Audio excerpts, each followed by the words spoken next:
Now, on to the main program. we are taking it back to basics for today's episode of Beyond Binary Thinking. The purpose of this podcast is to make really simple things overly complicated. Is that about right? Basically, yeah. That's what we do. More or less it. Things that society thinks they have a hold of, we're like, whoa, no, it's way more complex than that. I'm recording. Can you hear me now? Yes, it does.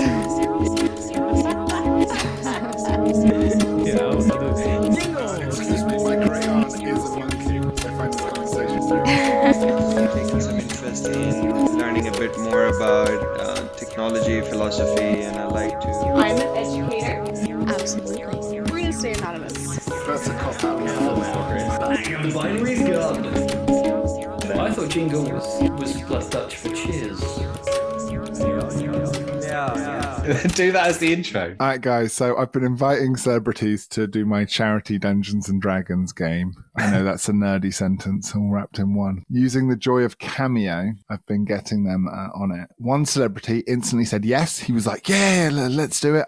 I won't charge anything. Talk to my agent, make it happen. The next celebrity, who is Tia Carrera from Wayne's World. See our video. What did you get her to say? If I'm honest, I was hoping she wouldn't say anything. I was hoping she'd just do my charity thing and refund the money. I was kind of trying to hack Cameo. So she took the charity's money. Well, that's not fair.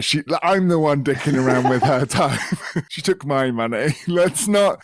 This is the moral dilemma, right? This is the catch-22 that's behind this all, right? The moment you record the video, you're taking the charity's money. You're actually a bit of an asshole. I'm not putting that on Tia. Okay. I was intentionally playing that gambit. Sorry, Tia. I called you an asshole. I love you. I was trying to socially hack the lovely Tia Carrera. I used to have a crush on her when I was a kid. Really? Yeah, for sure. I can't remember watching Wayne's World, if I'm honest. It's terrible, isn't it? But I have a memory of it. So this is the wonderful Tia Carrera. She's not an asshole. I'm an asshole. She's like a lot of actresses in the pandemic, doing cameos to make a bit of money. And I've hacked that system in order to get people's attention, because no celebrity pays attention when you tweet them these days, but they have to read the message to record the video, right? Yeah. And so I've got to the front of their DMs by It's a good system. pretending to offer them money for a job when in fact I'm just being like, hi, can you play D&D with me in a month's time for charity? It's cheeky. It's cheeky. It's a smart gambit. Let's see. It's worked so far. Brian Posen, do you know him? Master of none. And he has a really big... It rings a bell, Yeah. And he has a really big D&D podcast as well. Very funny comedian. Nice. He did it and he didn't charge me any money. He said, no, I don't want to take any money from a charity. What a legend. And I want to play for your D&D charity. I'm like, brilliant. This is good. I go and fire out some more offers to some more celebrities. Unfortunately, I got sent a receipt and a recording. So let's see what this recording is. And it might be a video of Tia Carrera telling me to fuck off and stop wasting her time and charging me £100 for the privilege. So we'll see. Let's see. There is going to be a big charity event, online live streaming, to make gaming more accessible for the blind. You'll be invited to play on October 1st or 2nd to play Dungeons and Dragons live stream, and it will help raise a lot of money for two great charities, Able Gamers and Special Effects.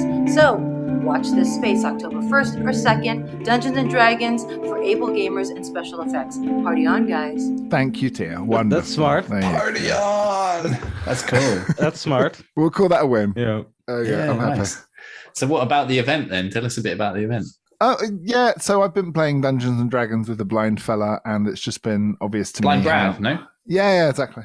I think he has a surname, but we'll call him That's Blind his Brav. alias in Discord. I'm not just calling him that. My work with the disabled community has taught me that they love it when you refer to them like that. It was his alias. Come on. It is. You're making me look like I'm a trolling. meanie. I really thought if we could help out some other people, and so a few of the platforms I use really just need a few tweaks to be more accessible.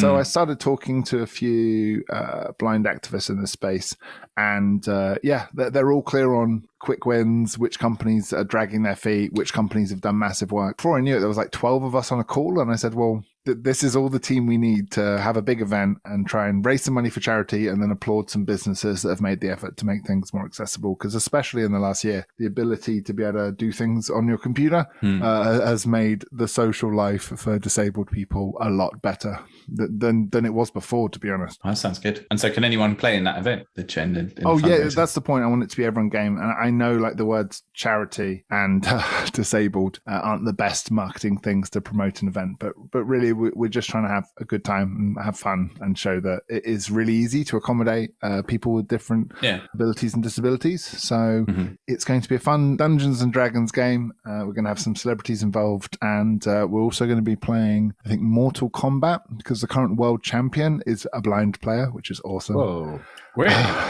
Yes. So apparently your reaction to sound is quicker than your reaction to sight. And so he's memorized all the sounds that each of the characters make when they're doing different types of attacks, and he can counter quicker than his sighted opponent. That's sick. That's so cool. Counting the frames without being actually able to see the frames. That's insane. Yeah. So he's going to wipe the floor with them. Hopefully, we're going to have a bit of a tournament and watch a sighted guy lose to the blind community. Wow. It's going to be fun. That should be cool. Nice. That'll be a ladder tournament, so everyone's free to join that. Or if you play like tabletop roleplay games, we'll play that bit Dungeons and Dragons, but some other game developers make other formats as well. So yeah, anyone who fancies it, as Tia said, 1st or 2nd of October, you're welcome to join us. So today I want to talk about moral dilemmas. Finn, do you want to tee us up? Yeah, so I think, have you guys all like picked a moral dilemma to kind of bring with you onto the episode? A few. Yeah. 3. There's a classic one. I've got one so disgusting we'll probably have to move on from it pretty quickly. Yeah.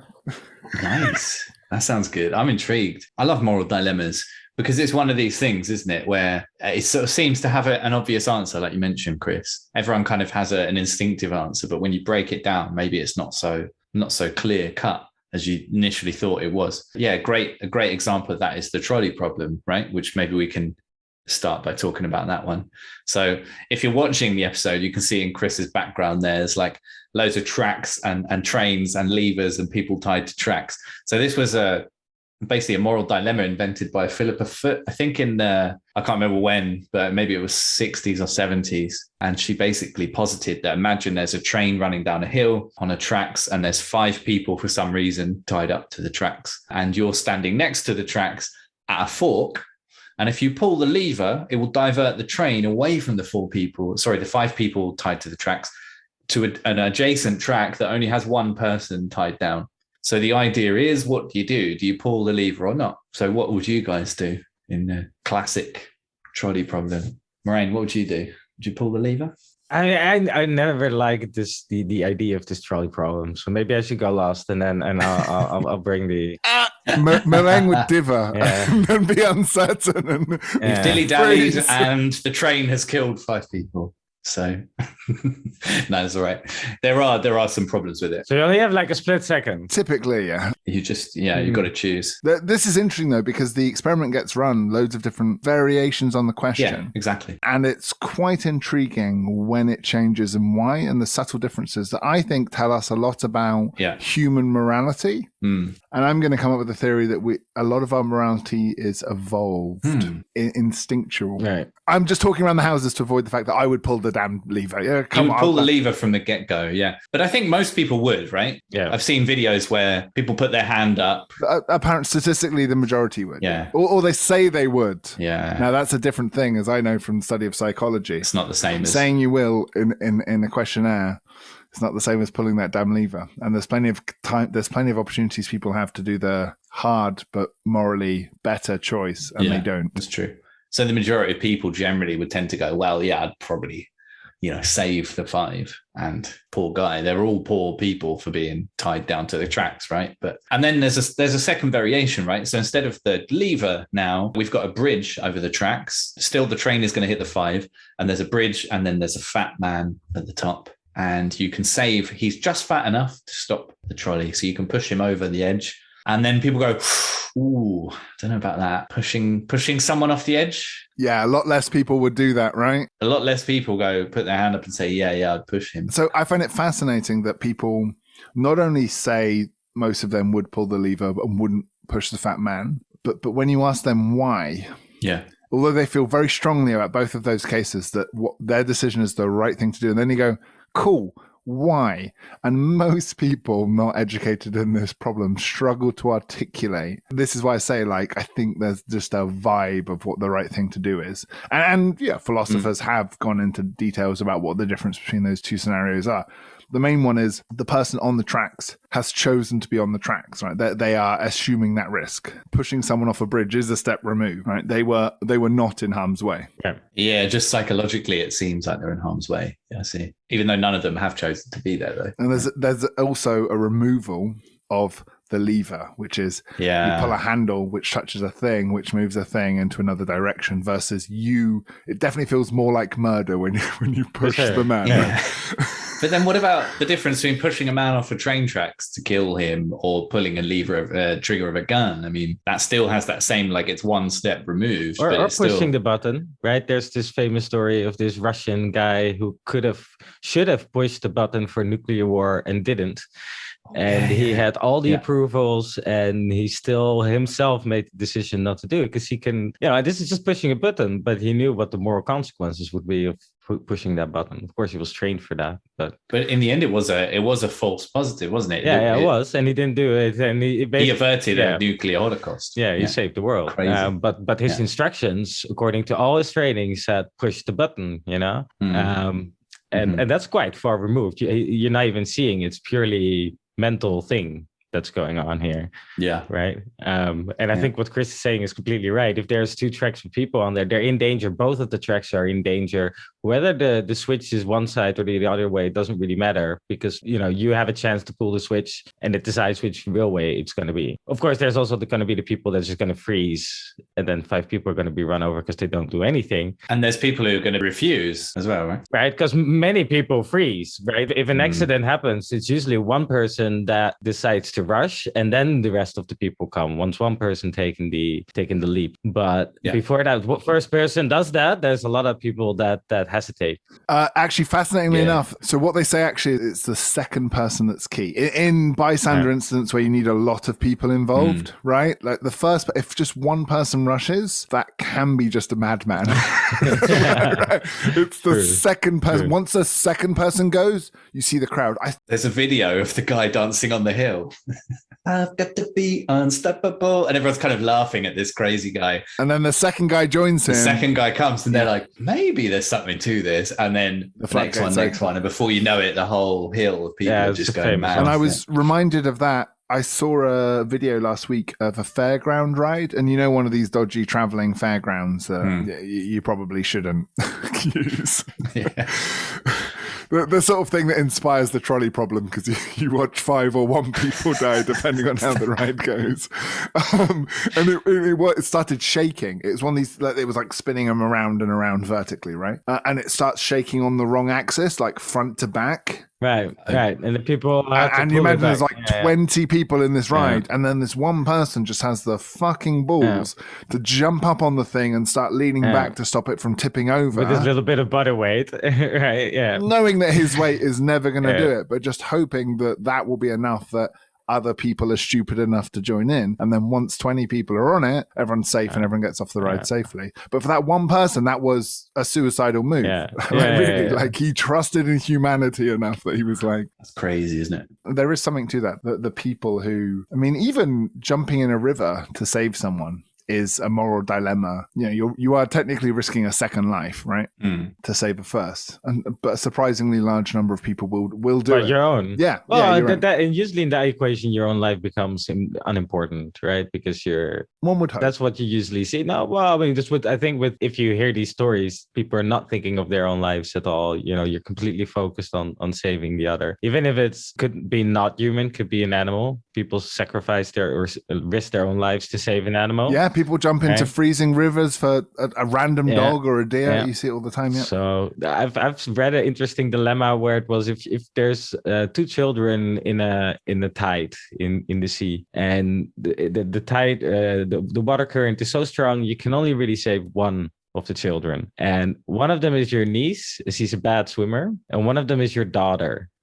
And she's a good swimmer, but she's your daughter. You have to save one. You might not make it back in time to save the second. Who would you save, right? The statistics of it are fascinating, and this is why I believe there is an evolutionary basis to a lot of our morality that's worth discussing. People are a lot more likely to be altruistic to someone they're genetically related to. Now, obviously not all altruism is, mate, I don't know if you have kids, but like... I would be so sorry for my poor sister to have to lose their child. But I am not leaving my child in that scenario. You just wouldn't. Well, there's a pure genetical logic in there, right? Like any animal in the animal kingdom would defend their own children. And when you look at the rates of help and how much money you give, it's purely mathematical. Like you're a quarter related. Are you saying that you'd both choose your daughter? But she can swim well. So just based on that information, I'd probably go but it's for a current in the sea, right? Like adults and drown. It's head and heart as well. Like logically, you can decide this in a room, right? Tick the correct box in an experiment, especially when you think that the experimenter is going to judge you, and that's often why people answer improperly on these questionnaires. They answer what they think is the right answer. Well, there's no proper here. There's no proper at all. It's not clear cut. For me, it's the needs for sure, because it's like you save the person who's least able to save themselves. Just trust me, Finn. If you had a kid, I don't have kids. I can never answer this question, really. Even if you have a kid, maybe the instinctive choice is also to go for the non-selfish option, right? Like you're thinking in very selfish way. Example of a kid, I'm pretty sure instinct. As I say, I've spent my whole life going for altruism. We are a group species. I'll do as much as I can for my fellow man. I'm pretty sure my instinct would override that one. What about the third option? Because often these options are reduced to binary options, and there's usually many more alternatives in real life. There's usually many options, more than two, right? So I think in this case, often you would probably try to say both and maybe drown. Yeah. Yes, and died doing it. Yeah. That's the tragedy of it, is that often people do struggle so hard to logically go, I'm not strong enough, this isn't working. They will not give up. They will not let go of a child in that scenario, that yes, they will often drown themselves. Yeah, that happened in Cordoba. There was a famous case of it where 3 lads were swimming, and the currents in the river there are really strong. And one of them was really struggling, and his mate went to save him. And he's one who saved. His friend was then eventually the one who got swept away and unfortunately died, so he was willing to save his mate and he gave his life, unfortunately. I don't think he wanted to, obviously, but, that's how it ended up going down. I understand then the hesitancy Meringue expresses. It is a complex issue, right? But Finn, what would you do in the trolley problem? I wouldn't pull the lever. Why not? Because it's not your choice to make. Why not? Because for a few reasons. There's quite a few criticisms of the trolley problem, because you said, Moraine, quite rightly, that it's kind of a very binary choice. Fundamentally, you're not responsible for that situation, right? But here's one argument, is when you act, you then take on some more responsibility in that scenario. Well, fundamentally, you're in the position in time, in the exact locality where you can make a change, right? You have agency, yeah. Fundamental difference. Yeah, failing to act is a change and a choice, yeah. No, but it's interesting because really the question is, how much of a moral obligation do you have in this scenario? Because because this leads on to my moral dilemma that I've prepared later. No, let's discuss it. But I don't think you don't pull the lever because you're like, not my problem, no responsibility. I don't think that's the rationalization you're giving. Yeah, this seems a little bit philosophical. Things not on my give a shit list today. Oh, this. 5 people tried to attract. Okay, I hope we never have to encounter the true reality of this issue. My dad had, I think, the best answer, although it's not one of the two. He just said, I'd sacrifice myself. And I was like, yeah, fair enough. It's not an option because the trolley would carry on, I guess. They've ruled that out, but... Well, maybe you'd derail it. As a fat man, I am now able to stop this train. No, it's kind of murder, isn't it?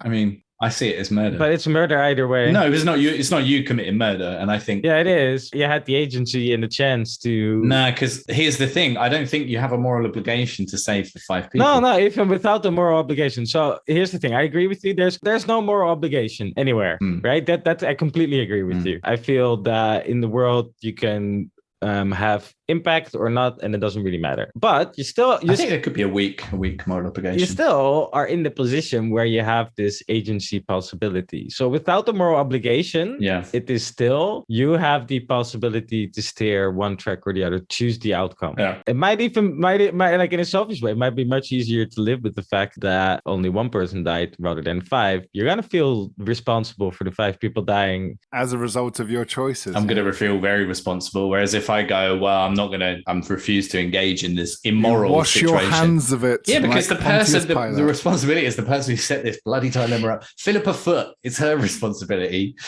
In the words of Shaggy, it wasn't me. Here's the rub though, right? Where I wouldn't pull the lever on the first one, I would consider pushing a fat man on the bridge. Oh, you just don't like fat people. No, I wouldn't actually. I couldn't do it. I would consider it in theory, but I wouldn't be able to do it. So let me rephrase the experiment and see if that changes the parameters for you. Okay. There is a person holding a gun to a person's head. Yeah. And you have the opportunity to be a hero and lunge at the gunman. You know that if you do nothing, he's going to start executing people one by one, but he'll spare you. So you have the option of lunging at the gunman, but you're fairly confident that there's no way you're going to lunge at him and stop that one person from dying. So by lunging at him wildly, one person will die because of your actions. You will save 4 lives, but you will definitely have killed that first person. Or do you wait and watch him execute all 5 people? Yeah, it's tricky, isn't it? Because it seems different to the first one, doesn't it? Right, but it's not. And I would say that the reason you like the second one is because you're doing a heroic deed, whereas touching a trolley handle, no, you don't feel good about that. You feel involved. Pushing a fat man off a bridge, though. Whoa, you get a medal for that. Feel like an action hero. I got a workout today. No, it does feel different. And there's another one which feels, it's like a counterexample to your different theory, right? Which is the doctor and the patients. It's like there are 5 patients who need organs, various organs. Oh, yeah. But hold that. Can you walk them in, strip them of organs and save 5 lives? Now, before we get into the utilitarian argument, which I think is an interesting one, I want to get back to the difference between the two. And the reason why I think you're a coward for not pulling the lever is because it's about how good you feel and how guilty you feel. And so you're choosing an option, not because you've justified it rationally or morally, maybe on a philosophical level, but I worry that you've made a rationalization, but it's let more people die. And if I rephrase the thing so that you can be an action hero in the movie. I don't think I could do it, though. I don't think I could do it. Right. The bar is much higher, though. You wouldn't dive on a gunman? Because funnily enough, a lot of people would. You know, we've run this experiment. Terrorist attacks in London. The Glasgow one where they just punched the crap out of him. Well, that was different because he just punched a man on fire to death. No more terrorist attacks in Glasgow. You know what I mean? Never since. London, there's been a few cases where a person has had a machete. Yeah, there was a Spanish guy who tried to attack one with a skateboard. And, a few people have put their lives at risk with a skateboard. The Millwall fans who famously threw chairs and bottles, like football hooligan, the first line of defense. That is my concern, that you won't touch the trolley because it doesn't feel good. You could save 4 lives. But you're framing it as save 4 lives. Do you know what I mean? Rather than framing it as you're responsible for killing that person. But do you see how that in the gun scenario, I see how it feels different. It definitely feels different. But yeah, I don't know if I could do it. It's fundamentally because I'm a pacifist. I don't believe in killing other people, basically. If I can avoid it. I think you're just rationalizing doing nothing, even though you know it's the wrong decision. I don't think it's wrong, though. That's the thing. I don't think it's wrong. No, I agree. There's nothing wrong. At least not in both situations. I don't think it's as clear cut. No, I don't think you can say saving the 5 is without doubt the right answer. No, I'm making it binary. I'm right, you're wrong. There's no dilemma here. Pull the fucking trolley.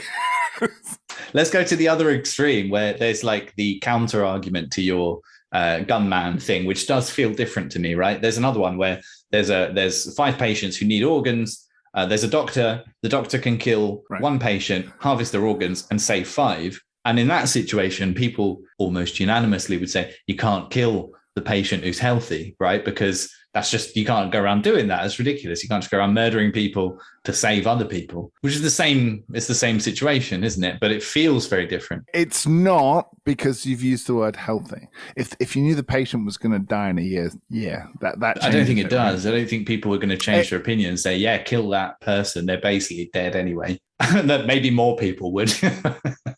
But I still don't think people would be that up for it. I think you can't just take away people's life. Do you know what I mean? Regardless of how much is left. Just to save others. Because I think ultimately we can't know, can we? But there's a lot of difference here between the trolley problem and this problem, because we're talking about 5-6 people that might not guarantee to be dying right at that moment. But if you could say they're guaranteed to die unless you kill the guy. Chose to work on a railway line, they assume some risk. There's never a guarantee to die, and people believe in miracles. There's a much difference between they're going to die within the next couple seconds on the rail tracks. You're absolutely sure there will. Yeah. Unless an alien ship comes crashing in and throwing a trolley off of the tracks, which is very, very, very, very slim chance that will ever happen.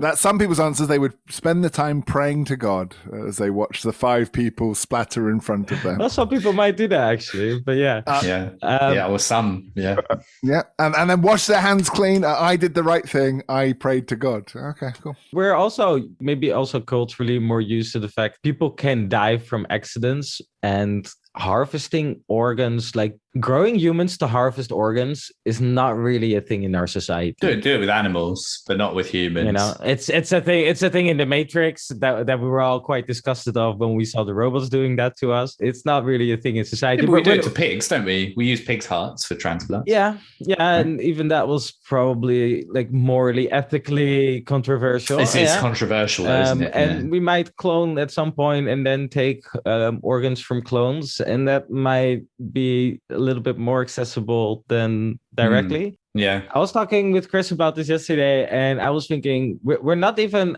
accepting it at the moment morally. If someone walks into the hospital and says, I'm ready to commit suicide, I'm ready to take my life, I don't want to live anymore, and I'll donate all of my organs that are inside my body. I mean, we at this moment as a society, we're not ready to accept such a thing.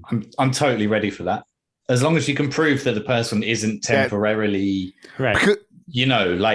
isn't like for some like on drugs and not able to make a conscious decision. If there's a proper process in place, why not? That's a problem with suicide in general, though, is that like how long would you have to prove that you were unrecoverable from that frame of mind? There's ways of doing it, right? But obviously there is a big difference between a healthcare system shopping people up like a car body shop for parts. And in that case where someone's like, look, I jump off that bridge and become mush.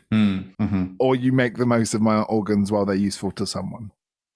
Yeah. That's a trolley problem for someone. Do you let my organs go to waste? Yeah. And I understand why healthcare systems have a problem with that. Like, because it's very tough. People fear a system that has the power for euthanasia, especially when healthcare is run, if not at a profit, then on a budget. Yeah. Right, like, and then we spend so much money on the last couple of years of life, and so when we start making utilitarian decisions of, well, okay, maybe it's not directly that person's organs, but we spend $500,000 and 4 surgeons and 10 doctors spent 6 months looking after that old person.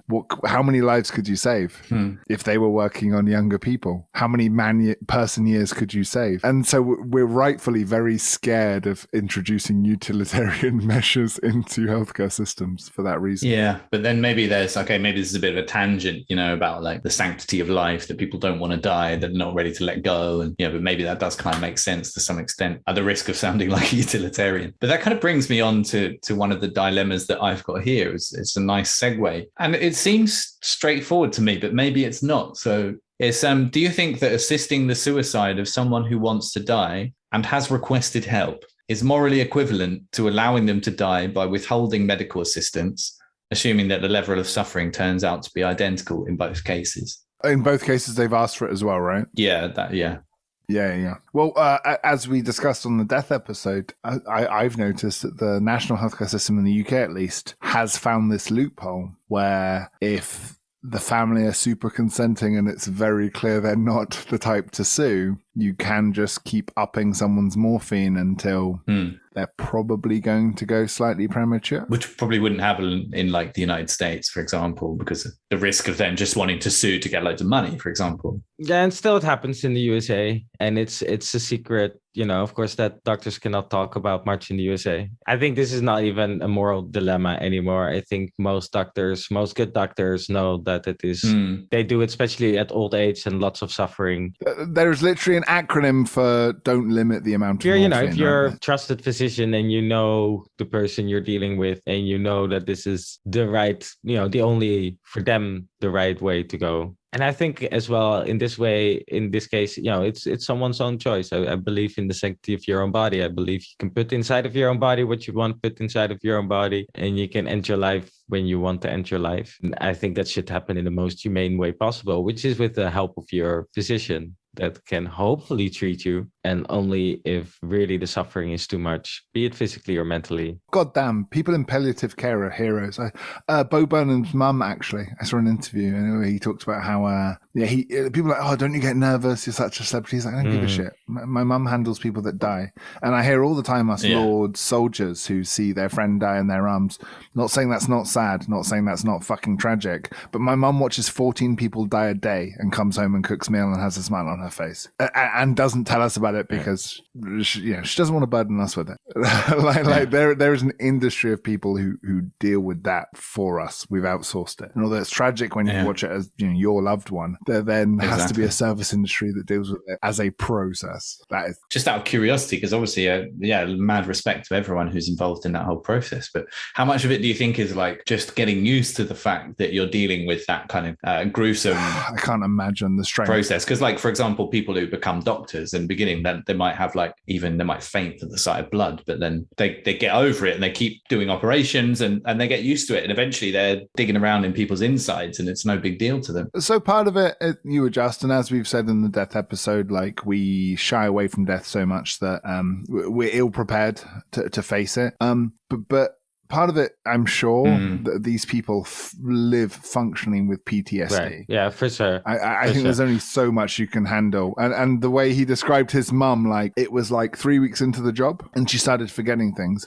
And she spoke to her boss and go, The brain also blocks out other stuff by memory mistake. is just one of the first things that goes in this job because we're blanking out so much. The brain can't cope, just starts. Apparently it's common to forget who the president is at the time. That's literally a recorded thing among nurses in those sorts of places. Maybe you're right. I think maybe some people are just able to absorb these kinds of energies and turn them around or flow with that. I think it's a hard job. I think it's not at all like a surgeon that's become used to it, because a surgeon looks at it very technically, and these are people that dealing with people and real.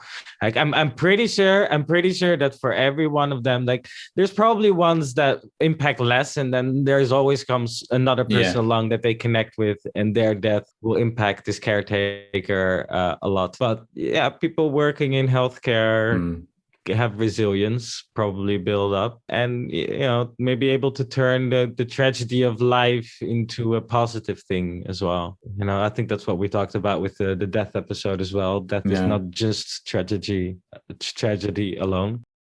I think a lot of people in that line of work as well do get a lot of like appreciation from the patients. For example, my dad, he was super, he just had so much admiration and respect for all the people who were helping him along when he was, in palliative care. They're literal angels. Like I say, they're superheroes. Yeah. Should I lighten the mood? Yeah, let's. Sure. I have a moral dilemma for you. And this, again, hinges on the fact that so much of moral dilemmas, people feel a visceral, almost automatic physical repulsion for the bad option. And an anger that those people take the bad option. And based on those theories, there are people that studied like how universal certain moral taboos are and whether that tells us about the evolution. Now there's a big group of people that say our values are Judeo-Christian, right? Like, but obviously, you can also see how they predate that. Judeo-Christianity absorbed the religions of Zoroastrianism and paganism and all that. But it is interesting to me that across all cultures, there are certain things that are just universally taboo. And it's easy to phrase it as a moral dilemma, where again, people are like, but why? So we'll start on the shallow end of the swimming pool and we'll see how deep we're prepared to go. But I think YouTube is going to demonetize us, but that's fine. So a brother and a sister using contraception decide to have sex. Is that wrong? Yeah, because but there's a good evolutionary reason. Yeah, everyone says it is. They're like, that's disgusting. And almost all cultures have we say evolutionary, but like I say, logically, they're using contraception. But there's still a risk. There is still a risk even using contraception, right? So you could still maybe object to it on the grounds of, what if, super contraception. Okay, yeah. Then you go, well, he's castrated. Does it really matter then? It's two people consenting. There's no possibility of a kid. There's no possibility of some harm coming through a birth defect. And yet everyone goes, unless you're on Pornhub, where apparently it's the most popular category for some reason. Right. Is it really that taboo? I have a theory about that, by the way. If you just have like a semi-boring video of two reasonably attractive people fucking, they always throw the stepsister shit in there just for shock value, because what else are you going to do with your middling average And then they saw video? it's trending, and then it's just become a snowball, right? It's become a thing. I don't know. I don't really see. Yeah, there's like a reaction, right? But then when you think about it, it's like, what possible reasons are there? Maybe it's like some public shame issue. Do you know what I mean? If people found out, I don't know. Well, no, and that's it. Like a lot of things, you're going to end up then arresting that brother and sister, and they're going to serve time in prison, right? Like, is that better for society?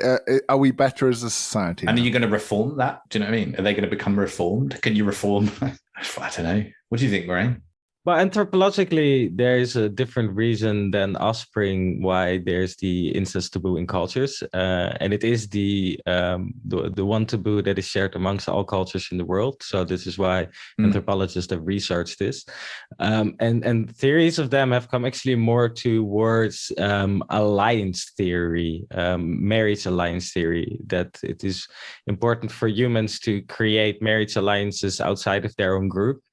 And this is why in every culture it's frowned down upon to have this alliance between brothers and sisters, unless maybe you're in the royal house of the Egyptians. I think that's where one of the few times in history where that's happened. It is quite common in royal families. There's cross cousin, and it's for precisely the reason anthropological people. That's a whole different thing. Are trying to avoid it. No, but it's kind of the same game though, right? Like if you have power and resources, you want to keep it within your genetic lineage, right?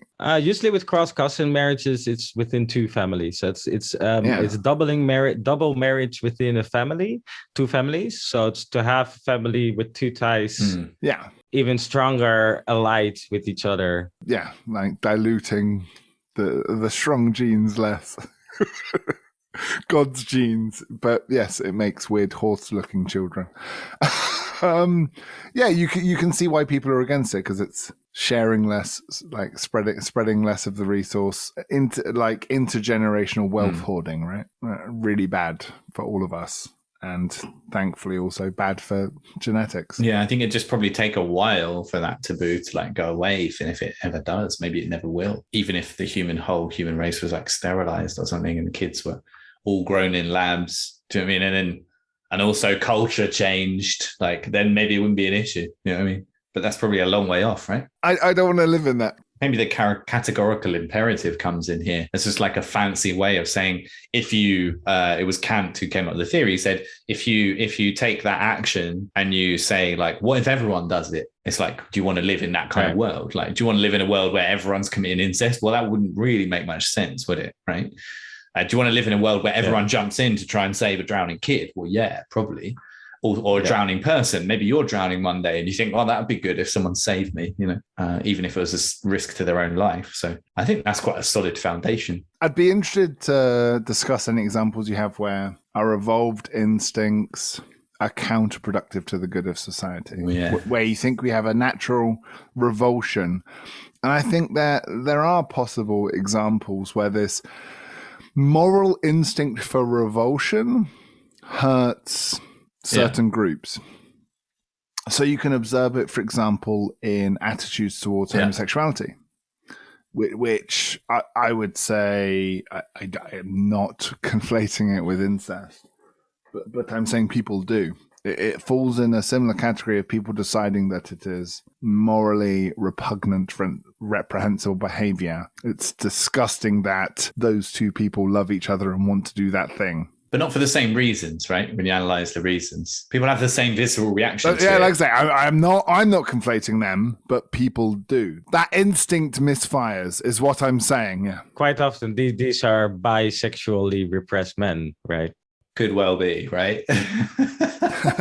Studies show, that the people most angry. There's a little bit more behind it. There's a bit of self-hate involved and self-doubt. Do you not think there's a difference though in that like homophobia is more learned than the taboo against incest? Like, so I think there is a problem. I understand why. Well, for sure, it's more learned. Yeah. But if you look at history, like, come on, the Greeks, it was not a problem. Changes culturally, yeah. And so I think it's the misfiring of that instinct. Once you start deciding what is morally acceptable and not, there's this part of it is this revulsion, right? That isn't logically made.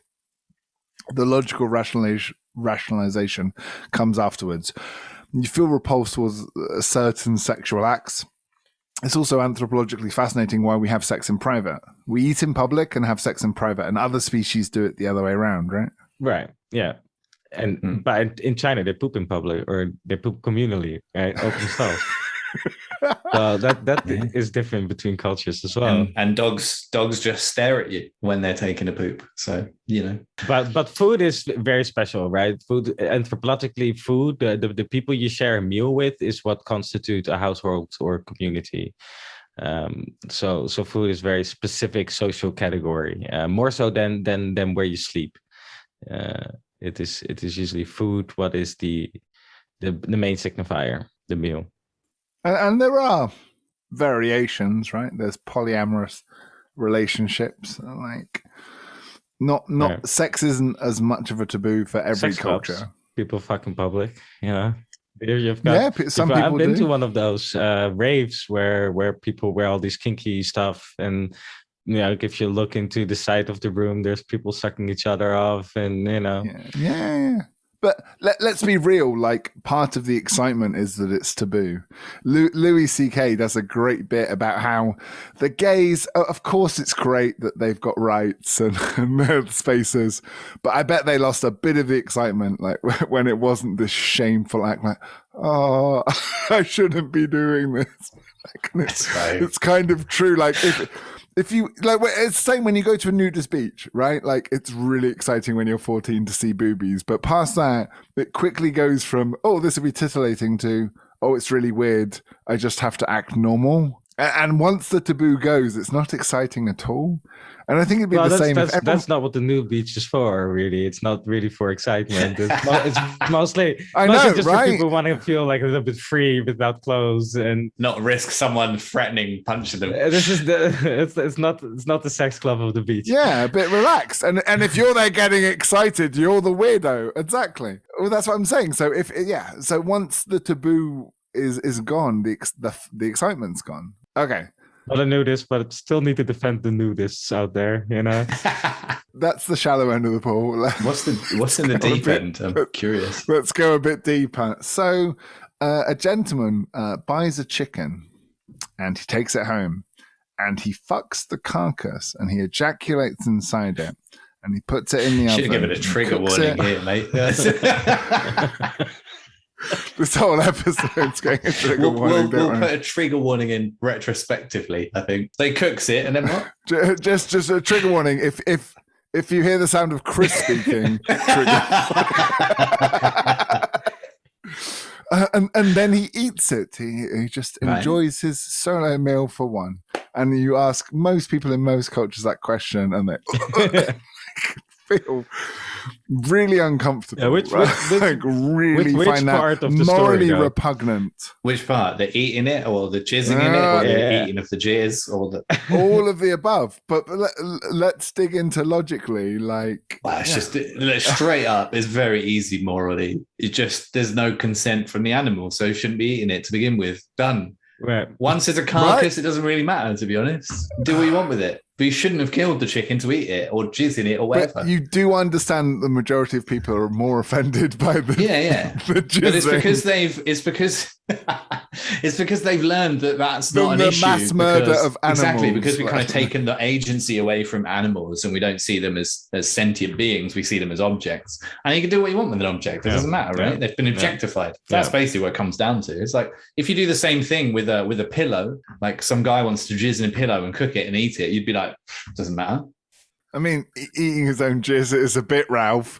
Well, but what's the issue with eating your own jizz? Like, it's gay. No, literally, like I just realized this. I was like, I'm repulsed by someone eating their own jizz. Why? But I expect a woman I'm with to do it.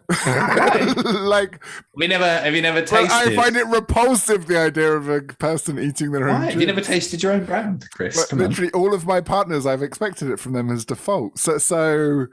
I'm surprised, Chris. I'm surprised. Yeah. You've never tried your own. You've never accidentally like. You've never tasted. Merlin's a fan of his own brand. You're not curious. You're not curious. Oh, shut up. Of course I have. Just a little taster. There you go. Yeah. Am I going to get up and wash my hands now? That's a bit far, but ain't nobody got time for that. Just take the cat approach. Eating it in a meal is different, right? As a nice little gravy on. That's nasty, and then it becomes nasty, right? Don't compare your jizz with my food, yeah. But like Finn, you're saying that animals have been objectified. Yes, to a certain degree, and to another degree not, right? Because like, for example, the blender test, right? We put every object in the blender, but we will not shoot a video putting a chicken in the blender and turning the blender on. No, but people pay for it on a daily basis. Then it's animal cruelty, right? But no, the moment that we videotape it, it's animal cruelty. As long as we just don't videotape it. Yeah, that's just classic cognitive dissonance. Do you know what I mean? People pay for it whenever they have eggs. They're paying for that to happen. Is it legal to film a slaughterhouse and put a live stream on YouTube? Illegal. Generally, it's illegal, but there's a slaughterhouse recently where they put CCTV cameras and it just hasn't really done anything. There's still ridiculous amounts of animal abuse going on. Yeah, in Holland, they have CCTV cameras, actually. One of them got closed because they sneaked in and they recorded private tape. Because when the person, like, they hardly ever look at the CCTV images. And God, can you imagine having that as a job? Probably a lot of the people that have to look at it accept most of the things that are going on anyway. And it's only really when it's out in the media and people are outraged at what they see, the little bit that they see, it's when a slaughterhouse gets closed. Even though like everyone already knew that was happening there all the time, and including the people that had to inspect there, right? That blows my mind. Like, to show a video of what happens in the way that 7 or 6 billion people eat daily is illegal. I don't think it's illegal to show the video. What, you think I could put it up on YouTube, just showing a slaughterhouse's operations? Yeah, you're not heard of Anonymous for the Voiceless? They're like a vegan activism group, and they show videos of slaughterhouse footage in public. And people go, oh, it's terrible. You can't do that. My kid's seen it. Are they demonetized? Does the algorithm allow you to publish that on YouTube? Demonetized isn't illegal, is it? So it's possible, but hard to promote. No, but even getting the image is illegal. Oh, yeah. And the slaughterhouse can stop you. The slaughterhouse they generally don't consent to trespassing and stuff. But people get it anyway. And once the footage is out, it's out. I mean, you can watch Dominion, Earthlings, Land of Hope and Glory as one filmed in the UK, usually undercover. But then the actual footage itself is not illegal.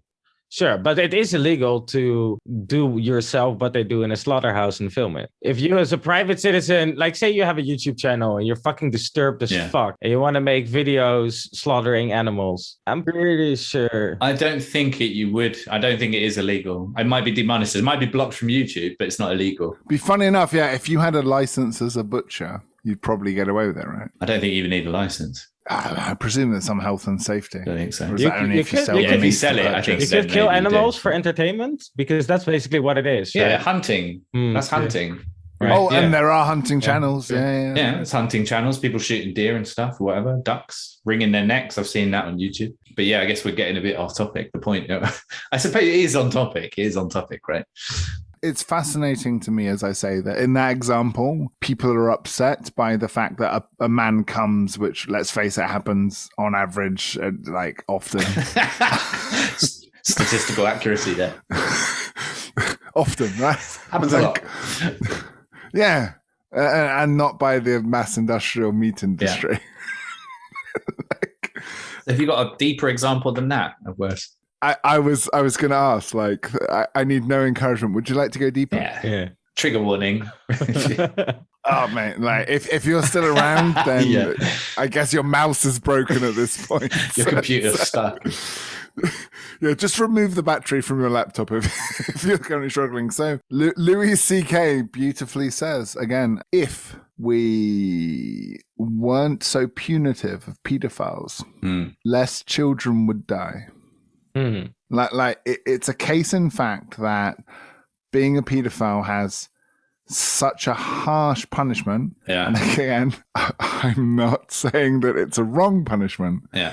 But I'm just saying it's a brutal fact of life that, simply put, the best thing to do if you've fucked a child in an act of passion, violence, whatever, is to kill the child and try and hide the body.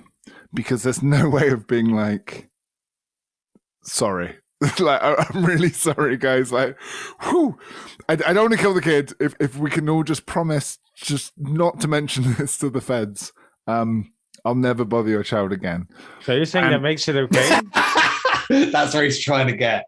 Oh yeah, that's definitely what I'm saying. Yeah. No, but in the argument, right? Definitely in this conversation of moral dilemmas. What's the dilemma? What's the dilemma here? Don't fuck kids? The dilemma is, like, let's make it simpler. And there are countries that have a better understanding of this nuance. If someone has sexual desires for young pornography, it would probably be best if they came forwards and said, hi there, like, I'm really sorry, but I have these desires and I understand they're not healthy. Right, and treat them medically. Yeah. Are there any treatments? However, do you think that's how they'd get treated by the system? Or do you think they'd get put on a list and told who they could live next to and where they could live and on a fucking watch list or chemically castrated or and is that the best solution, that we have a bunch of people just hiding their... I don't think chemical castration's gonna fix it, is it? It's the most common solution in many countries at the moment. Chemical? Well, what, their dick falls off? Yeah. But they can still not literal, but they reduce testosterone and sexual desire through I see. a bunch of medicine. Well, I mean, look, do you have control over it? It's fundamentally in the best case, by the way, in many countries, and I'm not talking third world countries, so I'm talking many states in Europe and America, if you came forward to authorities and announced that you had such desires, they would treat you horrifically. Yeah. Probably arrest you. They can't arrest you for not doing anything, though. But they can put you on lists and that stuff. They can arrest you for having something in your search history. Well, then, yeah, that would be the crime. But assuming you haven't done anything. But again, like, isn't it the healthier thing? I'm not justifying it. But if you have those desires, isn't it healthier to wank about it at home in private than... Talk with a psychologist, yeah? Yeah, there was a good example of that, which was these Japanese sex dolls. There's a factory that makes sex dolls, right? And then there was a controversy because it was in a documentary I watched that they made models of kids, right? Dolls, kids, sex dolls. And people were like, God, that's outrageous. How can you do that? But then the people were like, well, it's better, isn't it? Wouldn't you rather people who have these desires and tendencies do it at home with a sex doll that's kind of realistic rather than going out and messing with the kids? That comes a little close, right? I think you would rather have... It's a gray area for sure. You would rather have a psychologist trying to treat them. Yeah. and rehabilitate to society. Exactly. And in that way, like I'm a believer in a Norway model rather than the USA model. You know, the USA is very strong repression, very hefty punishments.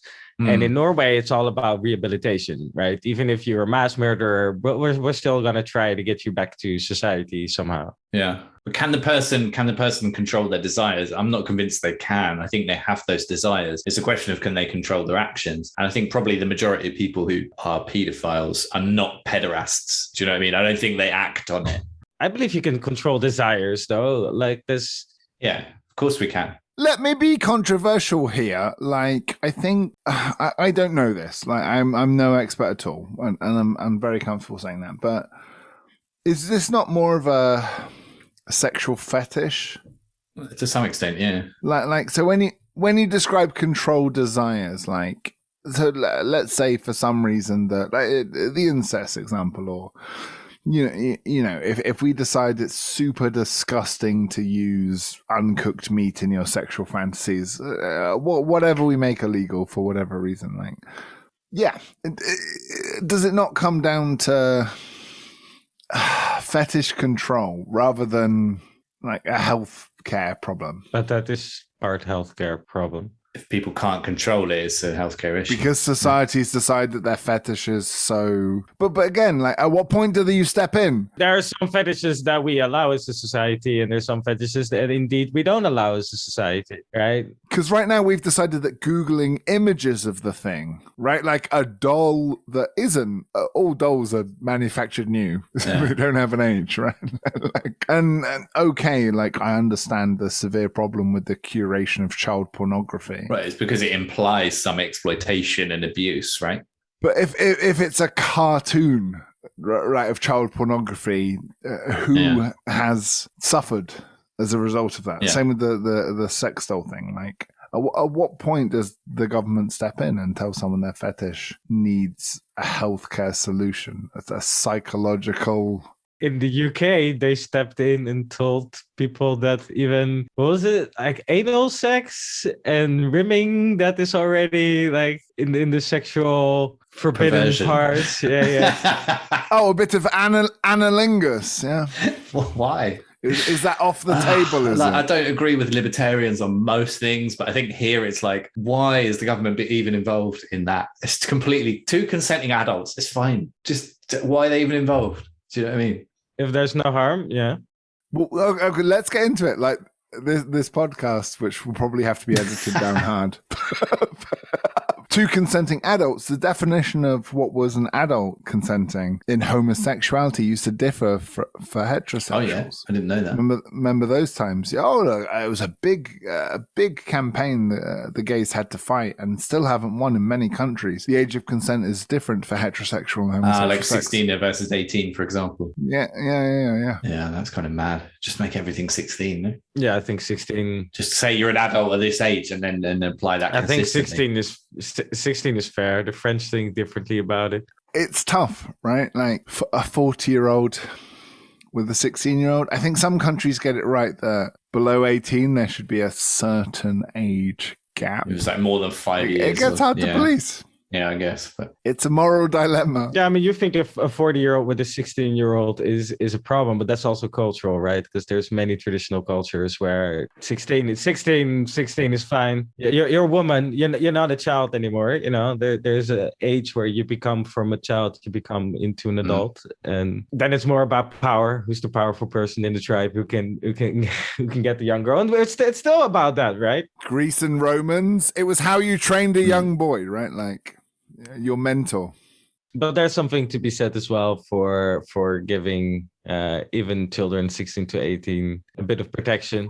Yeah. Some protections. Yeah, and I think we've rightfully extended childhood. I don't want a 16-year-old working in a dangerous job. I don't want them working in the military on the front lines in a war. But they can do that in the UK, for example, can't they? You can join the army at 16, but you can't vote. Yeah, I think at 16 you can do most jobs, yeah. So I'm just saying, just make it consistent. Make it 17. Put it in the middle with the driving license. Yeah, driver's license 18. Yeah. Happy medium. 17. Done. It's not 16. It's not 18. Everyone's an adult. 17. Done. You can fuck a 50-year-old man. As long as you know what you're getting yourself into. There's no other coercion or whatever. As we all did when we were 17, wise in the ways of the world. Yeah, right. Maybe Really? not. But... So if I have a child and I give my 12-year-old son or daughter ayahuasca, DMT, or 14-year-old, this is morally wrong. Because they can't consent. They probably don't know what they're getting themselves in for, do they? Like this is the age of drugs, right?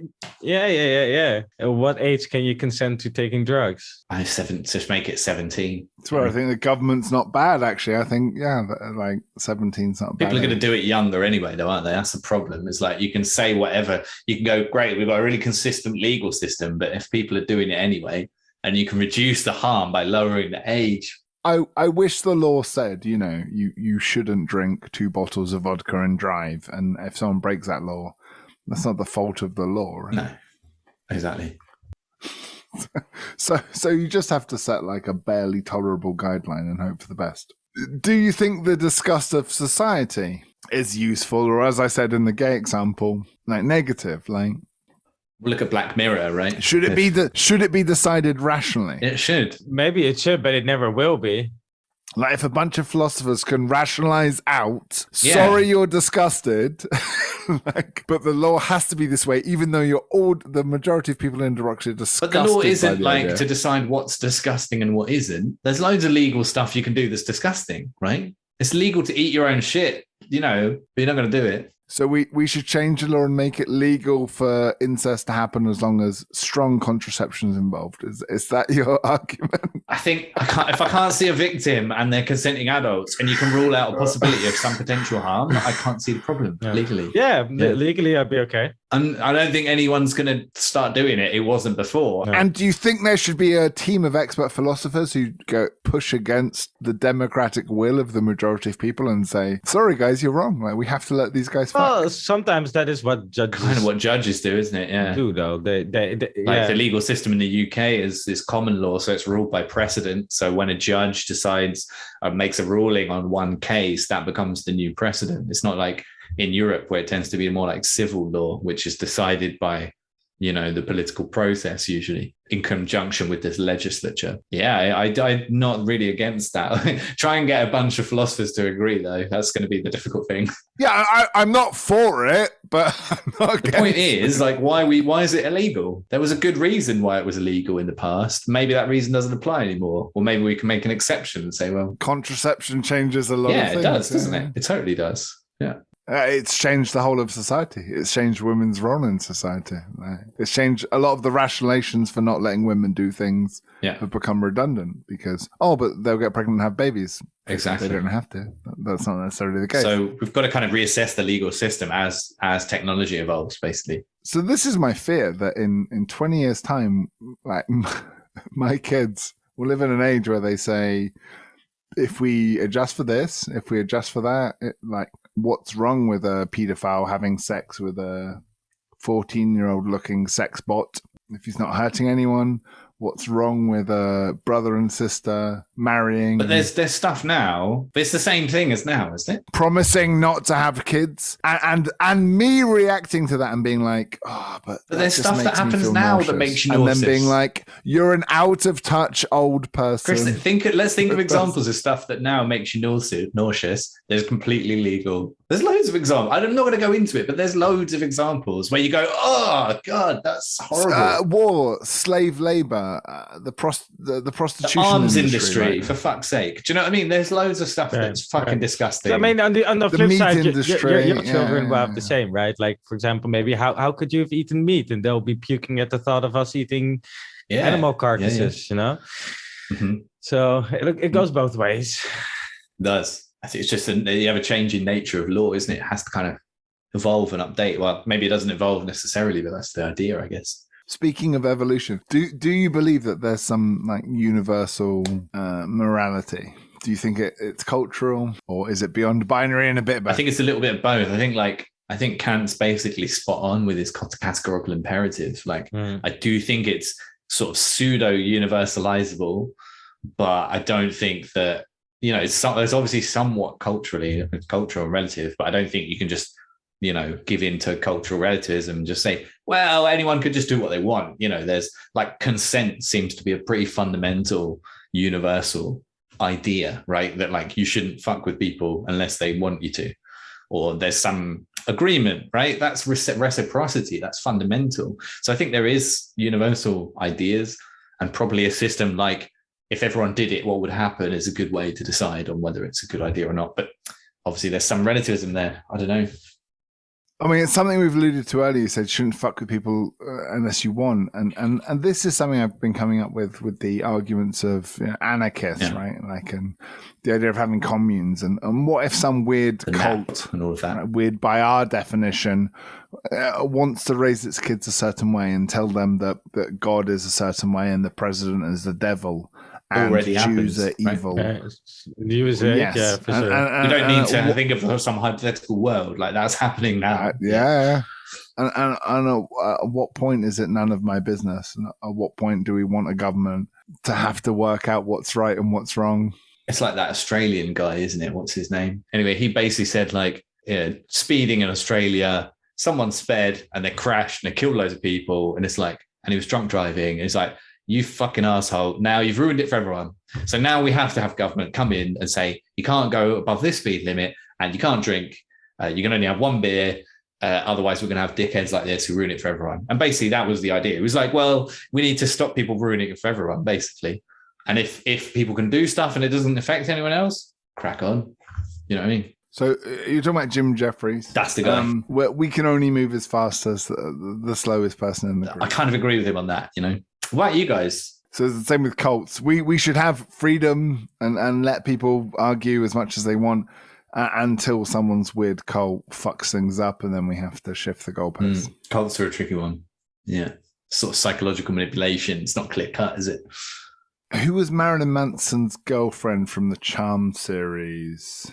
She was in a cult and she escaped, like a lot of people in Hollywood. And her summary of Hollywood was worse than a cult. Jeez. She said that, and she's not positive about cults. She escaped a cult. That's her story. And then she went for a job as an attractive person, as an actress. She said it was remarkably similar. I mean, half Hollywood is still a cult, though. Yeah, all the casting couch. She said half of the things were the same. The things she saw in the cult, the way they'd recruit young, attractive people who were on the edge of society, struggling financially. She said, like, is it different?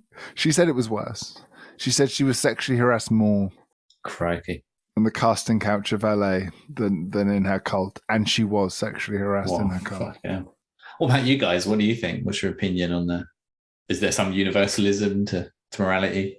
Yeah. I mean, I think we've discussed, like, we are a group species, and so we inherently understand the value of altruism and how negative is when people think of themselves and think of family first.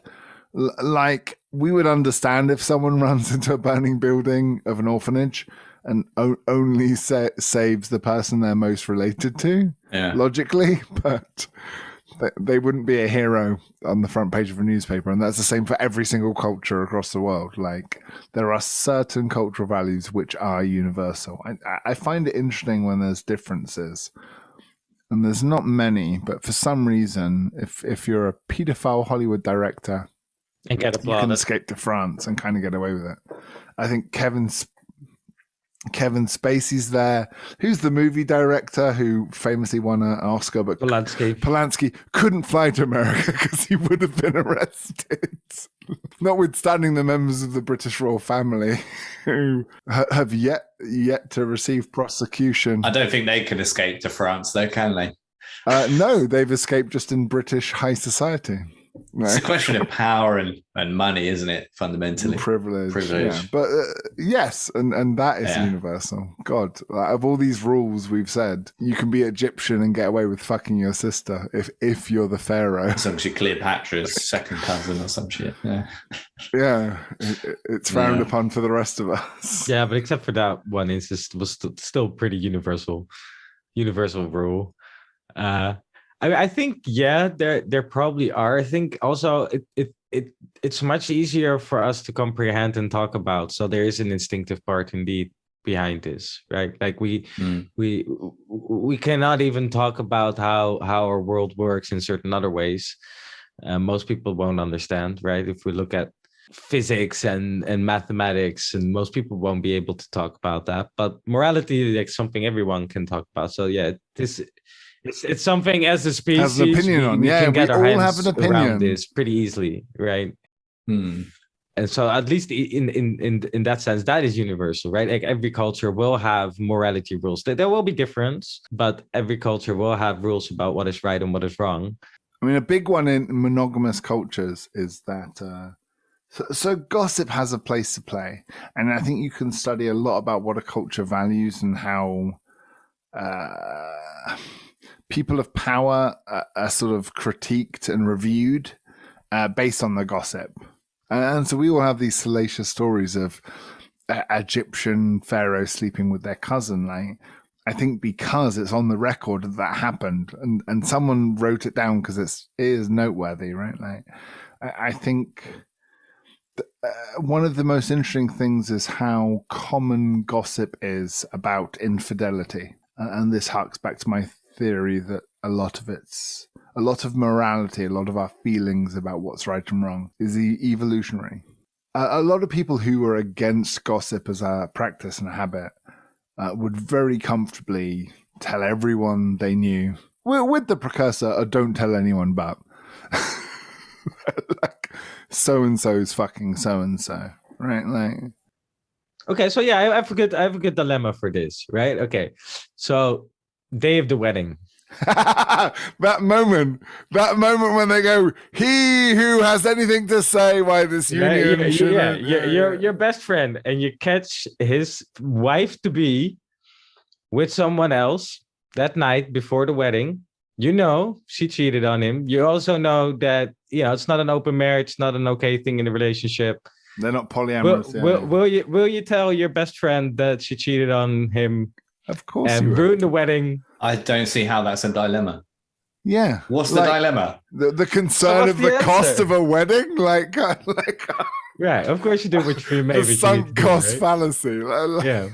Wow. They've already booked this. 24 hours. When's not going to get a refund on this? Losing a bit of money. Or I mean, so there is maybe. You think everyone will always tell? Well, I would demand her to tell to save me the awkwardness. What if she doesn't? What if she just tells you straight up, I'm not? Then I go and do it. Like, that's fine. Yeah, okay. I think there are some counter arguments though, right? Let's make it more of a dilemma. Like, but Finn, you were like, this is not my business, right? No. I would definitely tell. It's like, I'm a best friend. Yeah, Finn's not touching the handle. You know that. I would tell him because I think it's better to be honest. If I were in that situation again, I would want to know. I wouldn't want to be promising fidelity to someone. Right. I mean, I'm not going to get married, but I wouldn't want to be promising fidelity to someone who. Do you know what I mean? Yeah. I don't know that they just cheated on me. That's insane. Like, moral dilemma. She says. But look, this was a one-off. It will never happen again. There's as long as no one finds out, there are no victims in this crime. I would just at least put it off for a good few years to see if that's going to be true or not. Absolutely. So you wouldn't touch the trolley. Once again, coward.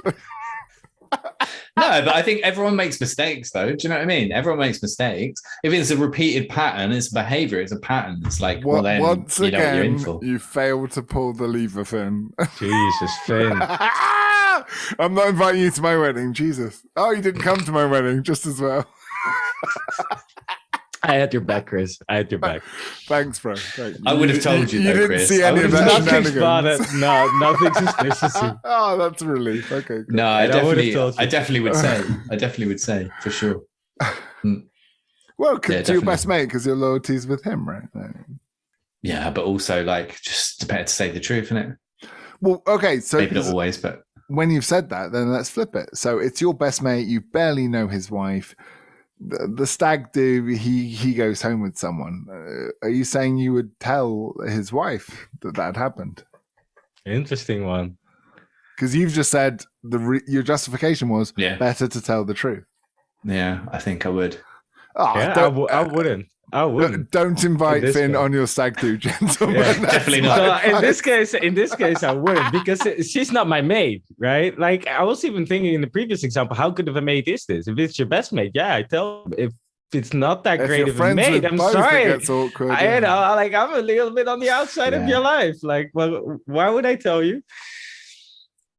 Yeah, I know. It does seem to make a difference, doesn't it? How well you know the person, which is kind of annoying, because I want to just be like, you always tell the truth and that's it. But loyalty and friendship is a moral value. Like if you went through life treating everyone equally and giving no credence to the people you had history or loyalty with, I'm not sure that's any way to live. Right? It's not really a big deal. It's not like a big effort for you to be like, he's just cheated on you. Do you know what I mean? Even if you didn't know the people at the wedding, you should probably still say it, no? What?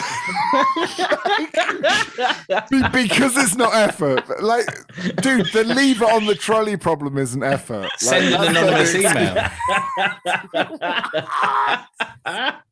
You can do it anonymously. It takes 5 seconds. So just to recap, Finn, you wouldn't touch a lever to save 4 lives. I wouldn't murder. Let's get this straight. But even if he was working at the wedding, he would have come in and be like, if I knew for touch sure. all the levers. I just saw this. Good luck with your wedding. But it's fundamentally very different from the trolley problem. It's fundamentally very different because they're making a commitment because of this idea of a marriage that it's like they're going to promise each other to each other and no infidelity and all that, and it's a close relationship. The marriage defender. No, but like that's what they're signing up for. If fundamentally they've been tricked at the last minute by the other person, that's a shitty situation. If you were at a meeting between 2 businesses and they were signing a contract, and you kind of knew that one of the businesses was planning on reneging on the contract, but you can't know that for sure. You can know the fact that someone's cheating. No, you knew. How can you know that? It's future. Same with the cheating thing. Maybe it was a one-off. Maybe it was a mistake, and the person. But that's their decision to make. Mistake. But don't get married tomorrow. That's what I'm saying. So as a business, I'd say, watch out. You know what I mean? You would. In both cases, you would be like, "Sorry to interrupt my friend's business negotiation, but I have reason to believe that he's not going to turn it with honest intentions." Burst into the room. Well, and be it like, sounds like it, because you'd fuck up a wedding. No, I'm going to let them know anonymously. Oh my God. By email. How are you? By email. The prosecution rests. The gentleman is not honourable. He would let 4 people die due to his cowardice and then start sending a bunch of anonymous emails to cause some drama, helping no one other than his own ego and own sense I'm helping of the people who are getting married because I think they have a duty. They would want to know, right? They would want to know. If you were getting married... Apparently not, because he's cheated and told you don't tell anyone. So he doesn't want everyone to know, clearly. He didn't know. That's an addition. You've just added that in. That wasn't there before. He didn't say, or she didn't say that they don't want you to tell. So someone would have to communicate that they'd prefer you not to tell their wife that they cheated on the stag. That was unclear until that moment. I still would do it. I would still do it. I would still do it. With your anonymous email. Yeah. Cowardice. The prosecution rests. No, just because I think never get invited for stag do ever in his life. Yeah, hopefully. If you ever get an anonymous email ever, it's probably Finn. Anonymous wedding emails. Yeah, ruining your marriage. No, but it's because I think if 2 people do decide to get married, they would want to know. If I did want to get married for some reason, I would want to know. But dude, I mean, yes, if it's your best friend, but if it's strangers, like this is not your situation. It's the categorical imperative again. It's like I think it would be a better world if people were more aware of what happened rather than lying to each other and then getting into some ridiculous legal arrangement without this knowledge of who that person is. Are you against it's marriage? A better world to are you against marriage as an institution? I'm not up for it. I don't agree with it. But I think if people want to do that, crack on, but do it fair, do it honestly. Don't fuck around cheating the night before and not telling your partner. If they decide to not do it honestly, you're going to do it for them. I'll honestly email them. You will push the lever In that case, you would push the lever. Because it's even not though, like no, even though it's none of your different. business and it's not your It's completely train, different. Not just not pushing your rail. the lever. I mean, The trolley problem the whole email kills the pressing people, send. and that's it, right? Here, I'm telling them killing the truth. a wedding is fine. And no, because they get to decide. They could just postpone the wedding. They get to decide if they want to marry that person, if they want to leave it, if they want to split up. That's up to them. I'm not killing anything. I'm just telling them this is what happened. That's the truth. You do that what you want. But I would want to know. There's the I'd always want to expression, know. if something can be destroyed by the truth, then it ought to be. Yeah. Fuck yeah. People should be fully consenting. I mean, look, they even stopped the bloody wedding and go, if anyone here knows of a reason, It's like you said the at the beginning, ceremony for a Chris, reason. yeah. March into the Say it, church. hey. Ta-da! I have an anonymous email. I've received an anonymous email from someone. Wow. I've sent an anonymous email to Finn. It's you again. Well, like I say, like anyone that listens to podcasts that gets an email that wrecks their relationship in the next 4 years, You we'll can be blame pretty you. sure you know who We'll it's blame gonna be. Finn, even if it's not. I've just set myself up as a target. Then maybe that's my alibi. I can get out of it. Nah, it's that episode. Everyone just emails now and says it's me. But it wasn't really. Nah, but you see my point, right? Like, No, ignorance is bliss for some people. Let them live their for illusion. some people, nah. But the person who's not there's one person there who's not consenting to that illusion, who I think But deserves it's to not know your the truth. responsibility to tell that. It's Finn, their partner's responsibility. I'll call to you tell up on that. I bet all the time you meet people in relationships where you know they're a shitty couple, you know that he's done something wrong that she doesn't know about. Forget even relationships, business partnerships where you know he's a liar and a boaster or an exaggerator. You don't go around sending anonymous emails tipping people No, because I off don't think it matters. whether because you people think the boast. truth matters. No, this is it. This is a different case. If someone's just you think it's boasting a a little bit, consenting contract? it's illegal. It's a big deal. No, getting married. Fundamentally changes your rights. So is a business partnership. Yeah, if it's a business partnership, I might consider that because that's pretty So fundamental. if you knew me and Meringue were planning on going to business and you knew I Yeah. had a history of betraying people, you'd feel morally obligated to. No, Gossip. if you were about to sign a deal tomorrow that would fundamentally change both your lives, and it was a big deal for Moraine that you had done some shady business deal with a weapons company, for example, I would tell Moraine for sure.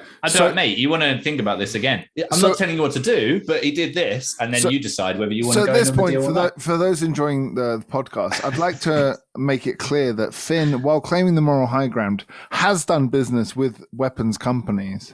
He's done several voiceovers. It's not a weapons company. It's pretty adjacent, bro. They're It's talking about space, it's missiles. space. Yeah, Space Force. Like, Yeah, it's not. I wouldn't just do it think you directly should with all know, like all of Finn's students who are taking moral guidance from Finn, that he's taking money. moral guidance. I recommend that no one takes moral guidance from me. Moral guidance, bloody hell! I should hope not.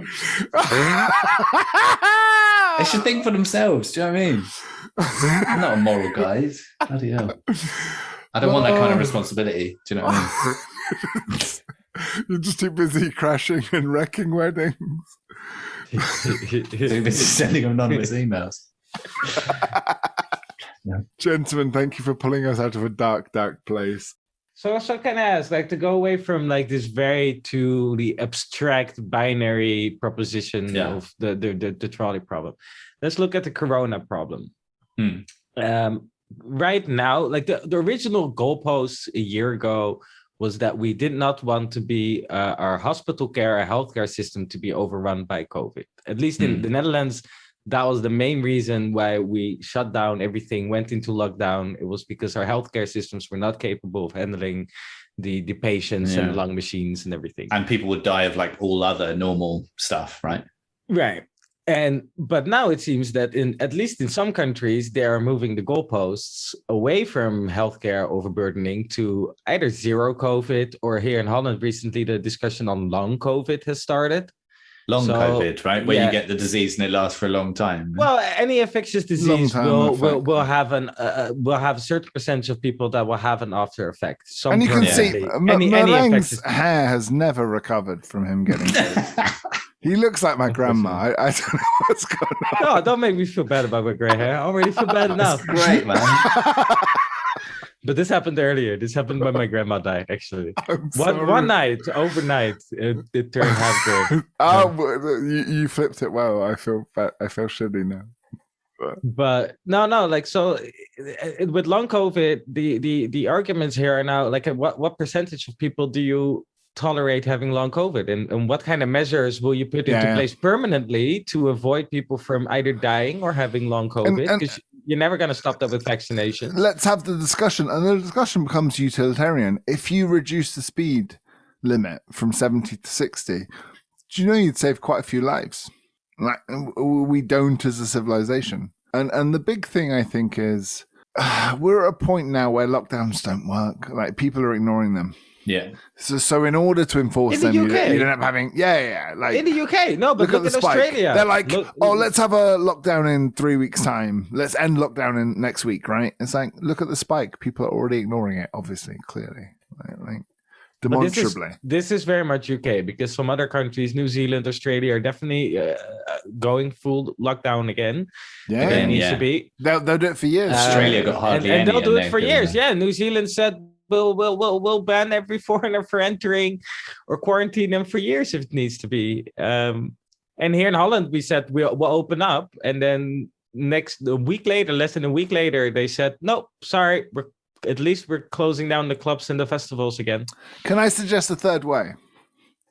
Like, imagine just announcing, like, worldwide 20% extra tax.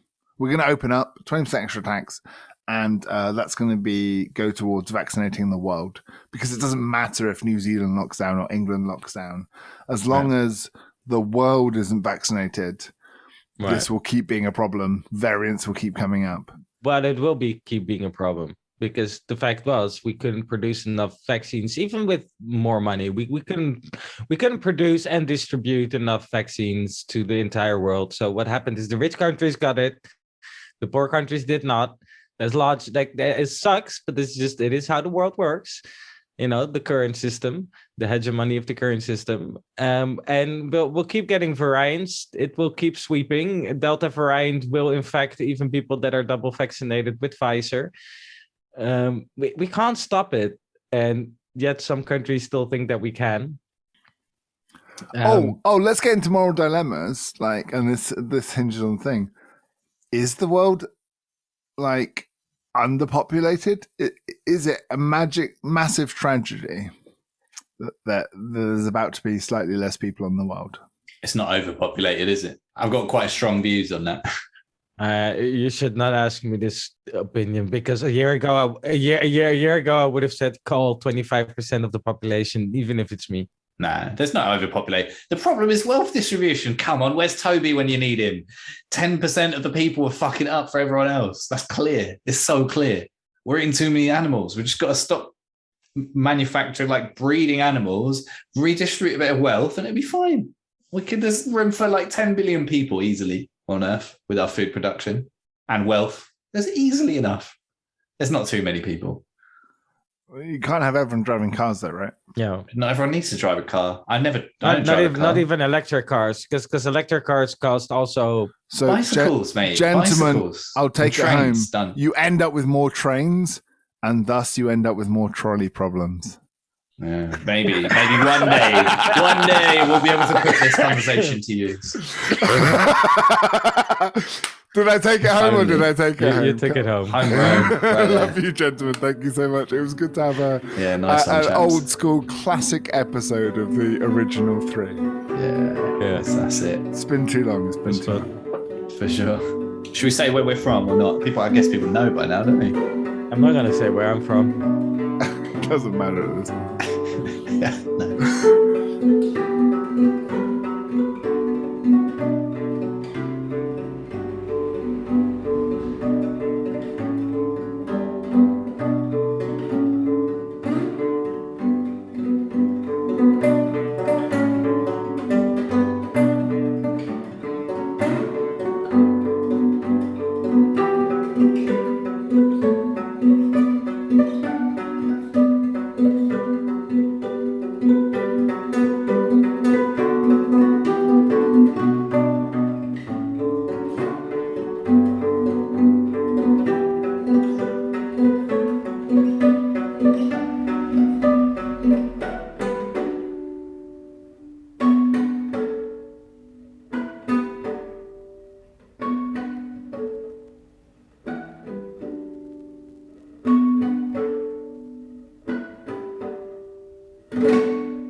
Shotgun not editing this podcast. I don't think it needs much editing. Shotgun second. I'll do it. I don't think we need much editing. I'll just cut it out. I'll just cut out all the bits where you're making criticizing Finn. I'm just going to record my voice going, good point yet again, Finn. And just paste it over every time you criticize me for not pulling the lever. Every time me and Meringue say, agree. Finn, you're correct. Pulling the lever is murder. Well, then it's my moral duty to tell everyone that you are a liar. I think we didn't get into the negatives of utilitarianism and the dangers of it. I think it's very much. Really. Yeah. Oh, I'm not sure. But I'm more of a deontologist. Do you know what I mean? Like, I genuinely... What does that mean? It means you should just not do the action because it's morally wrong, rather than you should do it based on the consequences of the action. So a utilitarian goes, well, 5 versus 1, doesn't really matter that you're pulling the lever or you're shooting someone or you're taking their organs. What, you think you should have rationalized your moral cowardice more? Like, no. No. Nice. Can we cut out the bit where I insult Tia? Nah, leave that in. It's your choice. It's fine. Everyone stop recording. Oh, yeah.